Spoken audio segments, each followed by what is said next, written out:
Не от хорошей жизни люди покупают уголь мешками, и не у всех есть возможность купить сразу тонну. Ситуацией пользуются перекупщики, порою в разы завышая цену. Однако сейчас цена на черное золото регулируется. Так, на угольных разрезах стоимость тонны составляет 2220 рублей, а в муниципальных складах цена за 1 тонну 2507. Поэтому стоимость угля в мешках весом 50 килограммов не должна превышать 125 рублей. Как показывает практика, не все перекупщики соблюдают новый указ Министерства топлива и энергетики. Просим ко всем, кто торгует углем,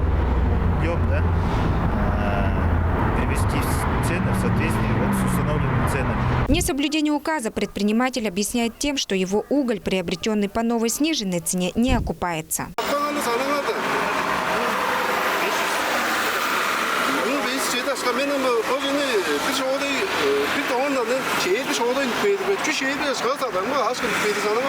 Ни для кого не секрет, что с 1 тонны угля перекупщики получают 25 мешков, а некоторые и 30, что явно означает, есть солидный недовес. Перекупщики продолжают хитрить, кто-то идет на контакт, но большинство убегает и от камеры, и от надзорных органов.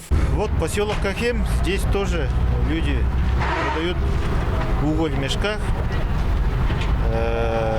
за 250 рублей, тоже дорого, тоже с завышением цены.